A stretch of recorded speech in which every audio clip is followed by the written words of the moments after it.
شادی شدہ ہونے کے باوجود بھی وہ کرم کیسے میری زندگی میں آ گیا؟ کہانی کو پورا سنیں۔ ہم لوگ گاؤں میں رہتے تھے جبکہ ماموں شہر میں رہائش پذیر تھے۔ جب چھٹیاں ہوتیں تو شہر کی رونقیں دیکھنے کے شوق میں ہم ماموں کے ہاں جانے کی ضد کرتے، خاص طور پر میں، کیونکہ مجھے اپنے ماموں کے بیٹے سبحانی سے بہت لگاؤ تھا۔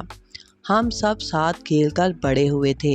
میری پسند کا خیال رکھتے ہوئے امی نے بڑی کوششوں کے بعد ماموں کو اس بات پر راضی کر لیا کہ میرا رشتہ سبحانی سے ہو جائے۔ یوں رشتہ طے پایا اور کچھ عرصے بعد میں ماموں کی بہو بن کر ان کے گھر شہر آ گئی۔ شروع میں بہت خوش و خرم تھی، مگر رفتہ رفتہ گھٹن کا احساس بڑھنے لگا، کیونکہ میں دیہات کی کھلی فضا اور تازہ ہوا کی عادی تھی، جہاں خالص غذا ملتی تھی۔ اسی لیے میں دیگر لڑکیوں کی نسبت زیادہ صحت مند، تر و تازہ اور خوبصورت لگتی تھی۔ جو بھی مجھے دیکھتا بس دیکھتا ہی رہ جاتا تھا۔ شادی کے ابتدائی دنوں میں سبحانی نے مجھ پر کچھ توجہ زیادہ دی، لیکن جلد ہی وہ اپنی مصروفیات میں کھو گیا۔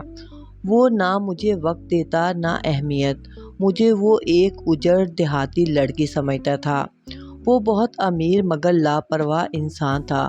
اس کے مشاغل کسی سے ڈھکے چھپے نہیں تھے۔ اس کے گھر والے بھی فکر مند رہتے تھے، کیونکہ وہ دولت کمانے کی دھن میں جائز و ناجائز کی پرواہ نہیں کرتا تھا۔ جلد ہی مجھے احساس ہو گیا کہ اسے میری چاہت کی کوئی پرواہ ہی نہیں ہے۔ اگر میں بیمار ہو جاتی یا کسی چیز کی ضرورت پڑتی تو وہ بس رقم ہاتھ میں تھما دیتا اور کہتا کہ ماں کو بلا لو اور ان کے ساتھ جا کر جو لینا ہے لے آؤ۔ امی میری مجبوریاں سمجھ کر اکثر چکر لگا لیتی اور 2-4 دن میرے پاس ٹھہر جاتی۔ کبھی کبھی ان کے ساتھ میری چھوٹی بہن رافعہ بھی آ جاتی تو میرا دل بہل جاتا اور میرے دن اچھے گزر جاتے، ورنہ میں خود کو اس گھر میں قیدی محسوس کرتی تھی کہ گھر میں 2 ہی کمرے تھے۔ سبحانی صبح ہی چلے جاتے اور میں تنہا دن بھر ایک کمرے سے دوسرے کمرے میں آتی جاتی رہتی تھی۔ تبھی در و دیوار مجھ پر گرتے محسوس ہوتے تھے۔ میں سبحانی سے کہتی کہ وقت پر گھر آ جایا کرو، تنہائی سے دل گھبراتا ہے۔ وہ جواب دیتے، کیا میں کام نہ کروں، تمہارا غلام بن کر رہوں؟ میں سوچتی کہ اس شخص کو میری ذرا بھی پرواہ نہیں، حالانکہ میں اس کا کتنا خیال رکھتی ہوں۔ شوہر اور بیوی تو ایک دوسرے کے محبوب، دکھ سکھ کے ساتھی اور دوست ہوتے ہیں۔ اگر ان کے درمیان ہمدردی کا رشتہ نہ رہے تو زندگی کیسے خوشگوار گزر سکتی ہے؟ اگر مرد مطلق العنان ہو تو عورت بے چاری دب کر رہ جاتی ہے۔ وہ بھی تو انسان ہے، اس کا دل چاہتا ہے کہ شوہر اسے تھوڑا وقت دے، کہیں لے کر جائے، کم از کم جب وہ بیمار ہو جائے تو ڈاکٹر کے پاس ہی لے جائے۔ جب میں اپنی سہیلیوں اور رشتہ دار لڑکی شادی شدہ لڑکیوں کا حال دیکھتی تو دل بہت دکھی ہو جاتا کہ ان کے شوہر ان کا کتنا خیال رکھتے ہیں، اور ایک میں ہوں جسے میرا شوہر پوچھتا تک نہیں، حالانکہ وہ کوئی غیر نہیں، سگا ماموں زاد ہے۔ کبھی کبھی دل حد درجہ باغی ہو جاتا تو جی چاہتا کہ گھر سے نکل بھاگوں، کہیں دور جنگل میں چلی جاؤں، لیکن میکے والے تو ہمیشہ یہی سبق دیتے کہ بیٹی، خاوند کا گھر ہی تمہاری عزت کی جگہ ہے، تم کو یہاں سے مار کر ہی نکلنا ہے۔ پھر آخر جاتی تو کہاں جاتی اور کس سے فریاد کرتی؟ مجھے لگتا تھا کہ میں نفسیاتی مریضہ بن جاؤں گی۔ اللہ نے مجھے 2 بچیاں عطا کر دیں، ورنہ شاید میں کوئی انتہائی قدم اٹھا ہی لیتی، لیکن معصوم جانوں کو لے کر کہاں جاتی؟ کہیں میرے لیے کوئی جائے پناہ نہ تھی۔ گھٹن روز بروز بڑھتی جا رہی تھی اور سبحانی کا رویہ بھی روز بروز سرد ہوتا جا رہا تھا۔ وہ گھر میں ہوتے تو بھی مصروف رہتے، ضرورت پڑنے پر ہی بات کرتے، ورنہ اپنے خیالوں میں کھوئے رہتے۔ سبحانی کو اپنی بچیوں سے کوئی زیادہ لگاؤ نہ تھا اور ان سے نہ بات کرتے، نہ پیار کرتے، نہ گود میں اٹھاتے۔ میں شکوہ کرتی کہ آپ کیسے باپ ہیں، آپ کو اپنی بچیوں پر کبھی پیار نہیں آتا۔ مگر اس کا کوئی جواب نہ تھا۔ ہر شکوے کا جواب خاموشی یا ترش روئی سے دیا جاتا۔ سبحانی جانے کس مٹی کے بنے ہوئے تھے، جیسے پتھر پر پانی پڑے تو کوئی اثر نہیں ہوتا، ویسے ہی ان پر کوئی کسی بات کا اثر ہی نہیں ہوتا تھا۔ میں تو بچپن سے ہی ان کی شیدائی اور مرغوب تھی۔ وہ ہر وقت میرے دل و دماغ پر چھائے رہتے تھے۔ اگر مجھے ان کی ذرا سی محبت اور توجہ مل جاتی تو میری زندگی میں جو طوفان آیا وہ کبھی نہ آتا۔ میں کوئی غلط عورت نہ تھی، کبھی برے گمراہ کن خیالات میرے دل میں نہ آئے تھے۔ ہر دم دعا کرتی کہ خدا مجھے برے راستے سے بچائے، میں کوئی غلط قدم نہ اٹھا لوں، مگر ذہنی تناؤ اور تنہائی نے مجھے چڑچڑا بنا دیا تھا، یہاں تک کہ میں اپنی بچیوں سے بھی الجھنے لگی۔ آخر کو میں ایک جیتا جاگتا انسان تھی، مجھے بھی محبت کی ضرورت تھی۔ انہی دنوں ہمارے محلے میں نئے لوگ آ کر آباد ہوئے۔ ان کی ایک بیٹی نیلما میری ہم عمر تھی، اسے طلاق ہو چکی تھی، اس لیے وہ بھی تنہائی محسوس کرتی تھی۔ کبھی کبھار وہ میرے گھر آ جاتی، لیکن سبحانی نے مجھے سختی سے منع کر دیا تھا کہ محلے میں کسی کے گھر نہ جاؤ، زیادہ تر کرایہ دار لوگ رہتے ہیں اور سبحانی کو ان کی اصلیت کا علم نہیں تھا، اس لیے وہ محتاط تھا۔ پھر ایک دن وہی ہوا جو نہیں ہونا چاہیے تھا۔ نیلما میرے گھر بریانی دینے آئی اور کہنے لگی کہ پڑوسیوں سے میل جول ہونا چاہیے، اس لیے میں آئی ہوں، آپ بھی کبھی میرے گھر آئیں۔ میں نے اسے اپنی مجبوری بتا دی کہ میں کہیں نہیں جا سکتی کیونکہ میرے شوہر نے منع کر رکھا ہے۔ البتہ میں نے کہا کہ تم کبھی کبھار میرے پاس آ جایا کرو، اس سے میری تنہائی دور ہو جائے گی۔ نیلما بڑی ملنسار تھی اور اچھی باتیں کرتی تھی۔ وہ ہفتے میں 2 بار میرے پاس آنے لگی اور اس سے میرا دل بہلنے لگا، کیونکہ مجھے بھی کوئی بات کرنے والا مل گیا تھا۔ لیکن جب نیلما نے میرے حالات دیکھے تو آہستہ آہستہ میرے کان بھرنے لگے۔ اس نے مجھے صلاح دی کہ تم اپنے شوہر سے طلاق لے لو اور کسی ایسے شخص سے شادی کرو جو تمہیں محبت دے سکے، ورنہ یوں ہی ساری عمر گھٹ گھٹ کر مر جاؤ گے۔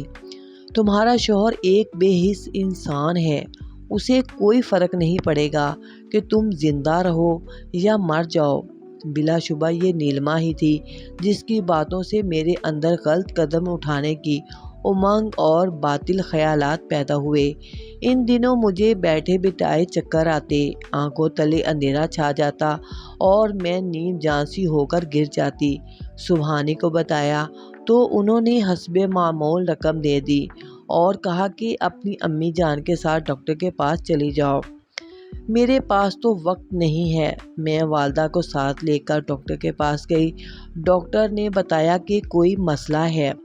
انہوں نے مجھے تاریخ دے دی کہ اس تاریخ کو تمہیں اسپتال داخل ہونا ہے، تمہارا چھوٹا سا آپریشن ہوگا، یہ ضروری ہے، اسی میں تمہاری بھلائی ہے۔ سبحانی گھر آئے تو میں نے پرچی ان کو دکھائی، فرمایا کہ مشکل ہے، میں تمہارے ساتھ نہیں جا سکتا۔ والدہ کس لیے ہیں؟ مجبوراً میں مقررہ تاریخ پر اسپتال میں داخل ہو گئی اور میری بچیوں کو نیلما نے اپنے پاس رکھ لیا۔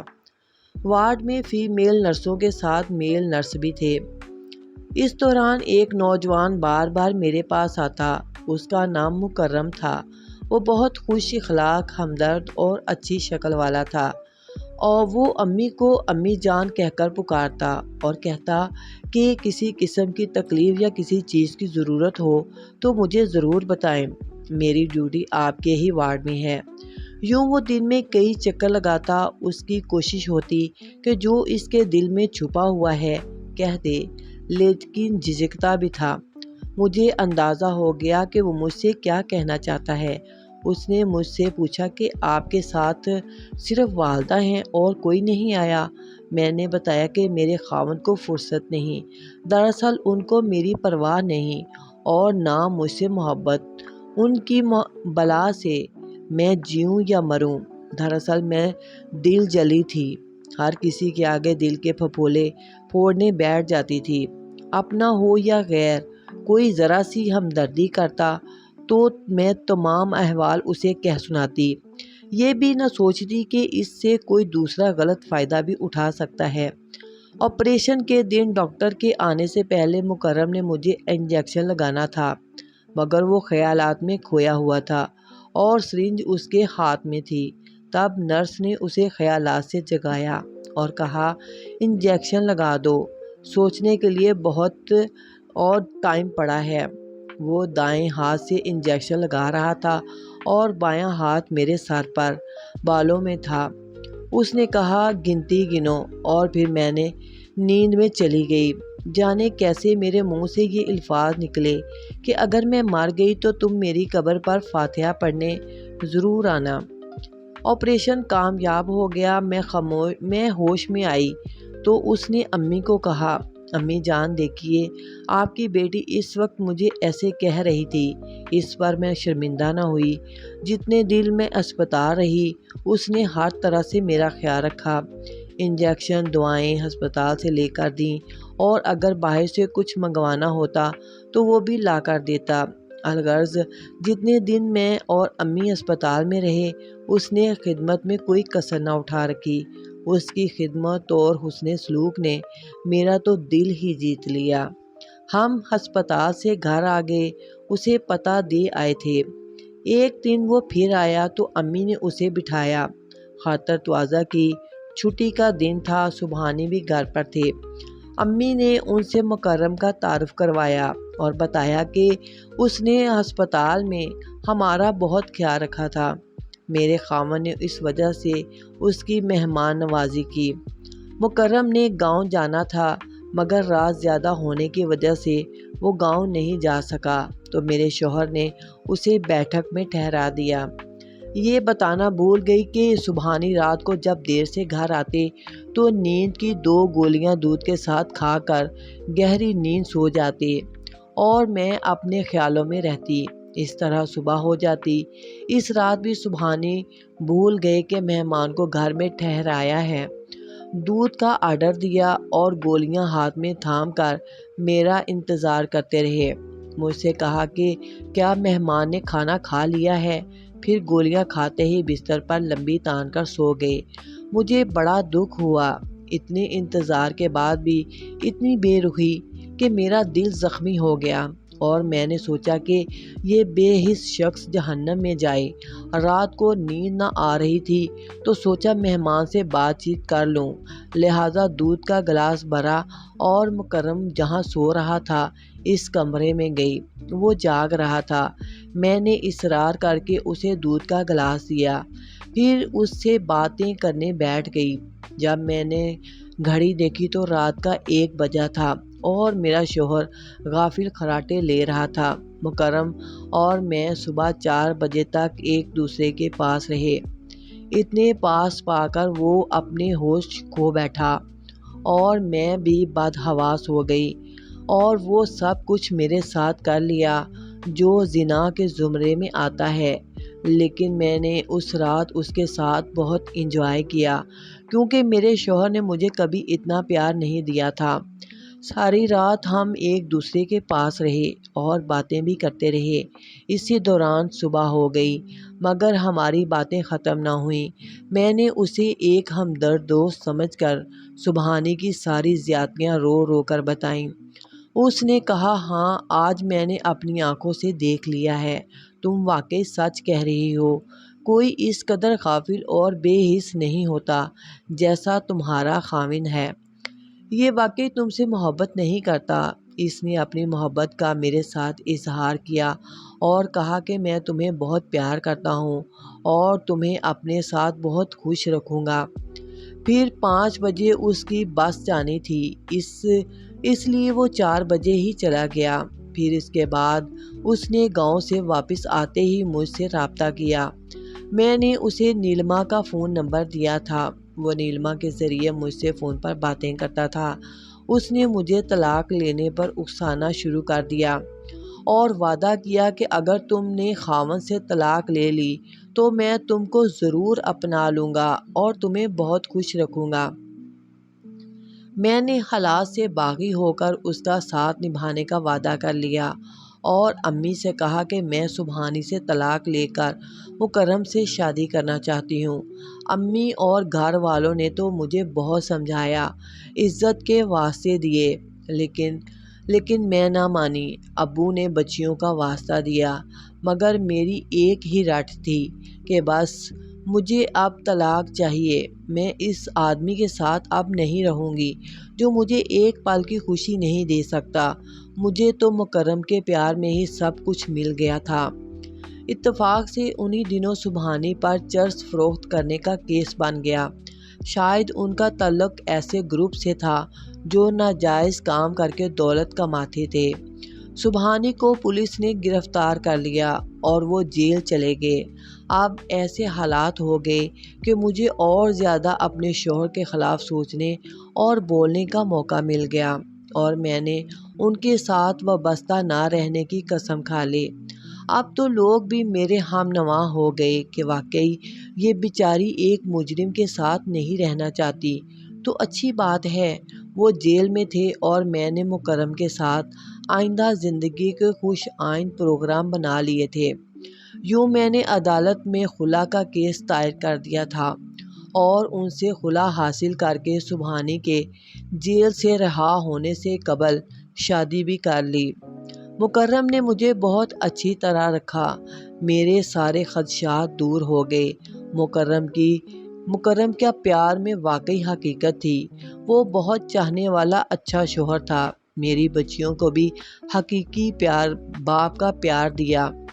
وہ بچیوں کو سیر کروانے لے جاتا، حالانکہ سوتیلے باپ اتنی شفقت نہیں کرتے، لیکن مکرم کی طبیعت اور مزاج دوسری طرح کا تھا۔ 7 سال ہم ساتھ رہے، پھر اس کے گھر والوں نے اسے دوسری شادی کے لیے مجبور کرنا شروع کر دیا، کیونکہ اس کی خالہ زاد منگیتر اس کے انتظار میں بیٹھی تھی۔ والدین کے دباؤ سے مجبور ہو کر اس نے دوسری شادی کر لی۔ یہ شادی اسے اپنے رشتہ داروں کی وجہ سے کرنی پڑی، کیونکہ وہ مکرم کی جان کو آ گئے تھے۔ میں یہ صدمہ نہ سہ سکی اور اس نے طلاق کا مطالبہ کر دیا۔ اس نے مجھے بہت سمجھایا کہ دیکھو، ایک بار طلاق لے چکی ہو، اب دوبارہ ایسا قدم مت اٹھاؤ ورنہ دنیا معاف نہ کرے گی۔ مجھے پتا تھا کہ اس کے رشتہ دار مجھے نہ بخشیں گے، اس لیے میں نے رو پیٹ کر اس کو مجبور کر کے طلاق حاصل کر لی۔ میں نے اسے سمجھایا کہ ایسا نہ ہو تمہارے خاندان والے میری اور میری بچیوں کی وجہ سے آپس میں الجھ پڑیں یا میری بچیوں سے دشمنی نکالیں۔ یوں اس کے نہ چاہنے کے باوجود میں نے طلاق لے لی۔ اب میں ادھر کی رہی نہ ادھر کی۔ چند دن میکے والوں نے رکھا، پھر مجھے ذلیل کرنے لگے۔ میرے اپنے مجھے تانے دیتے اور بچیوں سے بھی اچھا سلوک نہ کرتے تو میں 8 آنسو روتی تھی۔ یا اللہ، جذباتی ہو کر یہ میں نے اپنی زندگی کے ساتھ کیا کھیل کھیلا۔ اس سے تو وہی تنہائی بہتر تھی، کم از کم کھانے پینے کی تو فکر نہ ہوتی تھی۔ مجھے نہیں پتا سبحانی کب جیل سے چھوٹ کر گھر آئے، شاید وہ میری خبر رکھتے تھے۔ کسی نے انہیں بتایا کہ تمہاری بچیاں ننہال میں ہیں اور ہر کوئی ان کو دھتکارتا ہے۔ اس بات سے ان کے دل پر گہری چوٹ لگی اور وہ اپنی بچیوں کو لینے میرے والد کے پاس آئے تو میرے گھر والوں نے بچیوں کی خاطر سبحانی کو واسطے دیے کہ دوبارہ ملیحہ سے شادی کر لو۔ بہت کہنے سننے اور بچیوں سے ملنے کے بعد شفقت پدری نے جوش مارا تو بیٹیوں کی خاطر انہوں نے مجھ سے دوبارہ نکاح کر لیا، تاکہ بچیاں جوان ہو گئی ہیں، جوانی کی دہلیز پر قدم رکھنے والی ہیں، کہیں بھٹکتی نہ پھریں بلکہ باپ کے گھر سے رخصت ہوں۔ یوں جہاں سے چلی تھی وہیں واپس آ گئی۔ سبحانی نے میری غلطی معاف کر دی، لیکن ان کی عادتیں وہی ہیں جو شروع سے تھیں، وہی رات دیر سے آنا اور پھر نیند کی گولیاں کھا کر سو جانا۔ لیکن میں اب صبر و شکر سے وقت گزار رہی ہوں، کیونکہ سبحانی نے اتنا کچھ ہونے کے باوجود مجھے قبول کیا۔ وہ کسی بات کا تانا نہیں دیتے، خرچہ بھی پورا دیتے ہیں۔ میں سمجھتی ہوں کہ یہی بہت ہے۔ بچیاں محفوظ ہیں اور سوکن کا عذاب بھی نہیں ہے۔ سسرال والوں کی دشمنی اور دھمکیوں سے بھی جان چھوٹ گئی۔ میری بہنوں سے درخواست ہے کہ ہر قدم سوچ سمجھ کر اٹھائیں، ورنہ عزت بھی جائے گی اور گھر بھی برباد ہوگا، اور سب سے زیادہ نقصان بچوں کو ہوگا، جن کا مستقبل ایسے حالات میں دباؤ پر لگ جاتا ہے۔ میری ہر اس مرد کے لیے بھی درخواست ہے کہ جس کو آپ شادی کر کے بیاہ کر لے کر جاتے ہیں، وہ بھی ایک انسان ہے، اس کو بھی ٹائم دیا کریں۔ آپ کی توجہ نہ پا کر اگر وہ غلط قدم اٹھاتی ہے تو اس کے ذمہ دار سراسر آپ ہیں، وہ نہیں۔ کہانی اچھی لگی ہو، میسج اچھا لگا ہو تو پلیز میرے چینل کو سبسکرائب کر لیں۔